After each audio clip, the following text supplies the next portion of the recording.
What's up, guys? I'm just a gamer, and I'm here to bring you my thoughts on some gaming news today. So, E3 has officially kicked off, but the main thing that happened today was Nintendo had their Treehouse Live, which basically spent a little bit of time on Pokemon Sun and Moon, and basically the rest of the day on Legend of Zelda. I mean, they unleashed a mountain of Zelda information. First of all, the game is officially called The Legend of Zelda Breath of the Wild. Link is male. Some people were speculating that it was a female Link because of the previous trailer. It looked a lot more feminine. And apparently there was an article saying that they were considering it, but I guess that fell through. Of course, they showed the landscape, and it is massive. Apparently, it's going to be open world, which is very new for The Legend of Zelda. Previous Zelda games had a huge world as well, but it was very linear in the order you had to go in. In Ocarina of Time, you had to go to this temple first, this temple first. I think you could cheat maybe one or two dungeons in Ocarina of Time, but more or less you had to follow a certain order of temples you had to go to. This one seems to throw all that out the window and everything's open from the get-go. Obviously, it's recommended you go to some places first, that way you have the items and the upgrades you need to conquer those dungeons easier. So again, it looks amazing, especially the art direction. Weapons can break now, which is kind of interesting.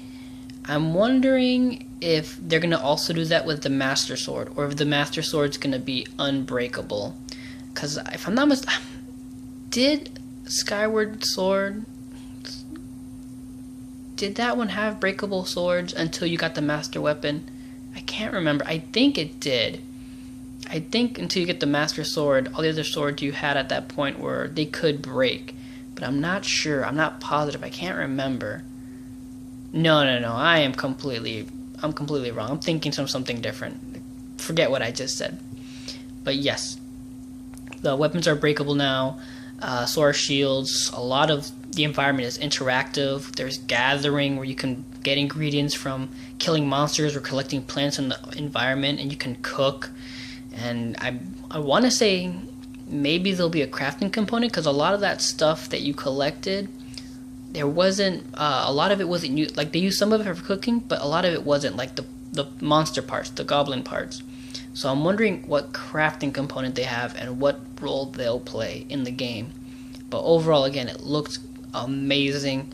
The scope of the game looks huge and fantastic, and just downright masterpiece. And then that's the main thing I wanted to talk about.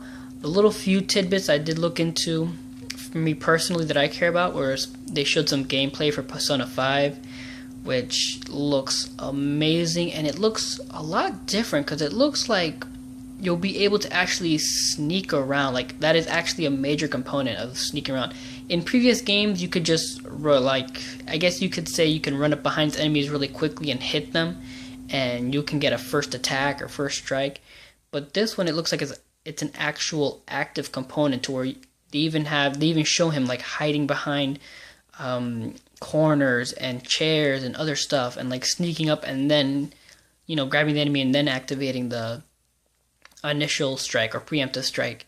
So I'm wondering what else you can do with that. Are you going to also be stealing? Because it looks like you're thieves, and it looks like you're like breaking into stuff. So I'm wondering if you're going to actually be able to steal things too. And depending on what you steal, will it affect your personas, the story, however that may be? But again, overall, the game does look amazing, and I can't wait for it. And then the last little tidbit I wanted to go into was apparently they talked a little bit about Mass Effect Andromeda, which again, I was kind of disappointed that they had shown no gameplay of this year. And they have said that it's going to have a darker start. That apparently the character you're playing as, Ryder, he's not a hero, and he hasn't reached the acclaim of Commander Shepard. And, him and his crew have to work towards that. They're in a foreign, distant part of the galaxy where nobody's been there before. And he has to, I guess, damn, I can't think of the word now. he has to prove himself, I guess, to be worthy of, I guess, the Mass Effect legacy or the Shepard's legacy or whatever, however they may connect or whatever. But part of me wondered, like, what they meant by that, because the original Mass Effect, the only thing that Commander Shepard had, he was, I think, just a lieutenant or a soldier, that you chose his backstory, which could be either a noble upbringing, a damaged soldier, or I believe, what was the other one? I think it was just an orphan who came up and rose in the military. So I can't really see what they meant by a darker start, because Shepard did not have, a silver spoon in his mouth. I mean, you could technically have him have that intro, or have that origin, but you didn't necessarily have it. And again, he worked for what he had in backstory-wise of the game. So I'm wondering what they mean by a darker start. Because again, Commander Shepard, when you first start the game, didn't have anything. He had, actually at the very beginning of the game, the ship is actually, oh my god, I can't remember, Anderson's ship, but then he gives it to Commander Shepard and puts him in charge. So I'm just wondering, is it going to be the same aspect for Ryder, to where the ship isn't his, and then certain circumstances are going to occur in which he is then put in charge because of ranking wise? I'm just wondering what they mean by a darker start. Because again, in Commander Shepard's regard, he didn't have everything either. He had to grow, you had to have him grow into that hero from Mass Effect 1, 2, and 3. So I'm wondering what they mean by that. I don't know. It seems really interesting, and again, I was really disappointed they showed no gameplay of it this year. But here's hoping we'll hear something soon. Hopefully November 7th for N7 Day. But that's all I wanted to talk about today, and I will keep you posted on the things I find interesting on E3, and I hope you guys stick around. Take care and have a good one. Bye.